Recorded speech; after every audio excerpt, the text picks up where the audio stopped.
Mayroon akong tips guys sa yung mga mag-asawa na iniiwan ng asawa dahil lang sa nakakalasong halik. Alam niyo kasi, pag-asawa na kasi natin, nalalasahan natin yung mabawang hininga, parang nasusuka tayo, tapos maalat na bibig.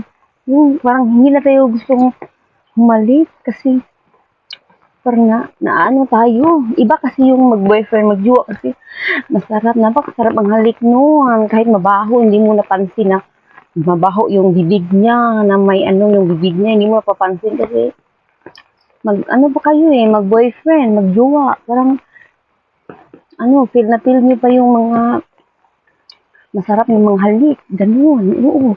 Pero kapag mag-asawa na, parang iba na talaga ang lasa pag naghahalikan guys. Kaya lang, payo ko lang po guys, kumain na po kayo ng candy para hindi natin malalasahan yung halik, yung mga yung mga maaalat na o mabawang hininga. Kasi, parang tamis na lang ang nalalasahan natin. Parang yung snowbird,